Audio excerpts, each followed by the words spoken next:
خویشاوندان بانکدار معروف را بوده شده شورت اسمت‌اللهیف میگویند خویشاوندان سرکرده آدمربایان دلشاد سیدمرادوف تا حال در حکومت در منصب‌های بلند دولتی کار میکنند.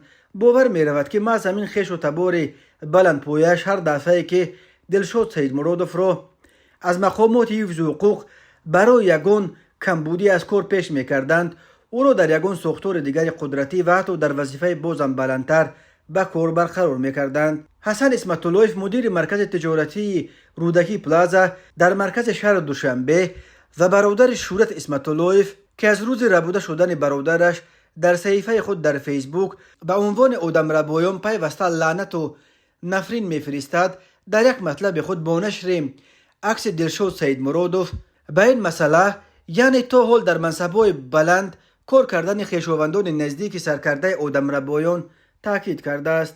داغ سعودی حالت مخصوص حقوقی شخصی از طرف سعود برای صادر نمودن جنایت گناهکار دانسته شده و به جزای جنایتی محکوم شده می باشد که در ماده 84 کودکس جنایتی جمهوری تاجیکستان پیش بینی شده است. وقتی به کار دولتی گرفته می شود، شخص باید خودش و یا اینکه خویش و تبارش داغ سعودی نداشته باشند، صدقه وظیفه های دولتی کند. اولاد حرامه نوشته است حسن اسمت‌اللهیف.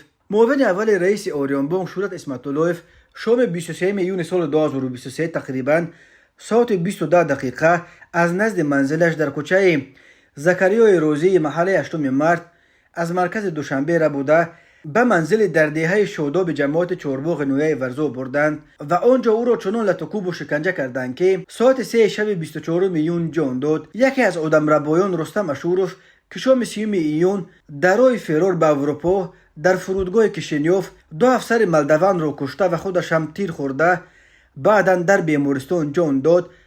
قبل از بازداشتش در صحبت تلفنی با مادرش اعتراف کرد که اسمت‌اللهیف را ما سیدمرادوف چنان زد که وی مرد. اشوروف گفت که آنها سپس مرده بانکدار را برده به دریا پرتافتند. جسد شورت اسمت‌اللهیف را تا حال پیدا نکردند. بعد این دلشاد کراسافچک از طرف تالار سیپ فرودگاه دوشنبه پرواز کرده است.